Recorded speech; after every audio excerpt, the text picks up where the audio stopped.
അപ്പോൾ നമ്മൾ എന്താണ് rules of debit and credit എന്നുള്ളത് നമ്മൾ നോക്കി അല്ലേ. അസറ്റ് കൂടിയാൽ ഡെബിറ്റ് ചെയ്യണം, അസറ്റ് കുറഞ്ഞാൽ ക്രെഡിറ്റ് ചെയ്യണം എന്നുള്ളതൊക്കെ പറഞ്ഞിട്ട് നമ്മൾ പറഞ്ഞു. അപ്പോൾ ഈ ഡെബിറ്റ് ചെയ്യുക ക്രെഡിറ്റ് ചെയ്യുക എന്ന് പറയുന്നത് എന്തുകൊണ്ടാണ് ഈ അസറ്റ് കൂടിയപ്പോൾ ഡെബിറ്റ് തന്നെ ചെയ്തത് എന്നുള്ളൊരു ചോദ്യം ചോദിക്കേണ്ട കാര്യമില്ല. കാരണം അതൊരു റൂളാണ്. അത് നമ്മൾ പഠിച്ചിരിക്കേണ്ട, നമ്മൾക്ക് കൃത്യമായിട്ട് സിസ്റ്റമാറ്റിക് ആയിട്ട് നമ്മളൊരു അക്കൗണ്ടിങ്ങിൽ ചെയ്യേണ്ട ഒരു റൂള് മാത്രമാണ്. അതിന് പ്രത്യേകിച്ച് അർത്ഥമൊന്നുമില്ല. ഇതുകൊണ്ടാണ് ഡെബിറ്റ് ചെയ്യുന്നത് എന്നുള്ളൊരു അർത്ഥമില്ല. അതേസമയത്ത് ഈ അസറ്റ് എന്താണ്, ലയബിലിറ്റി എന്താണ്, ക്യാപിറ്റൽ എന്താണെന്നുള്ളതൊക്കെ നമുക്ക് നോക്കണ്ടേ. അപ്പോൾ ആദ്യം നമുക്ക് അസറ്റ് എന്താണെന്ന് നോക്കാം. അസറ്റ് എന്ന് പറഞ്ഞാൽ ആസ്തികൾ എന്ന് പറയും. അതായത് ബിസിനസ്സിന് സ്വന്തമായിട്ടുള്ള വിലയുള്ള ആസ്തികളൊക്കെ ഉണ്ടാവുമല്ലോ, അതിനൊക്കെയാണ് എന്ത് പറയുന്നത്, അസറ്റ് എന്ന് പറയുന്നത്. ഉദാഹരണം പറയാം, അപ്പൊ നിങ്ങൾക്ക് കുറച്ചുകൂടെ ഡീപ്പായി മനസ്സിലാവും. രണ്ട് തരത്തിലുള്ള അസറ്റ് ഉണ്ട് എന്ന് വെക്കുക. ഒന്ന് ഫിക്സ്ഡ് അസറ്റും കറണ്ട് അസറ്റും.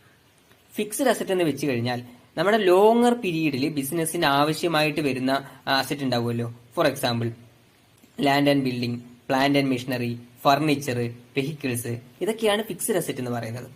അതേസമയത്ത് കറണ്ട് അസറ്റ് എന്ന് വെച്ച് കഴിഞ്ഞാൽ നമുക്ക് പെട്ടെന്ന് തന്നെ ഈസി ആയിട്ട് ഇതിനെ കൺവേർട്ട് ചെയ്യാൻ പറ്റും. ഷോർട്ട് പീരീഡ് ഓഫ് ടൈമിൽ തന്നെ നമുക്ക് ഇതിനെ ക്യാഷായി കൺവേർട്ട് ചെയ്യാൻ പറ്റും. ഉദാഹരണത്തിന് നമ്മുടെ കയ്യിലുള്ള ക്യാഷ്, ഓക്കെ, പിന്നെ ക്യാഷ് അറ്റ് ബാങ്ക്, നമ്മുടെ ബാങ്കിലുള്ള പൈസ നിങ്ങൾക്ക് ഈസി ആയിട്ട് കൺവേർട്ട് ചെയ്യാൻ പറ്റില്ലേ, പെട്ടെന്ന് തന്നെ പൈസയാക്കി മാറ്റാൻ പറ്റില്ലേ.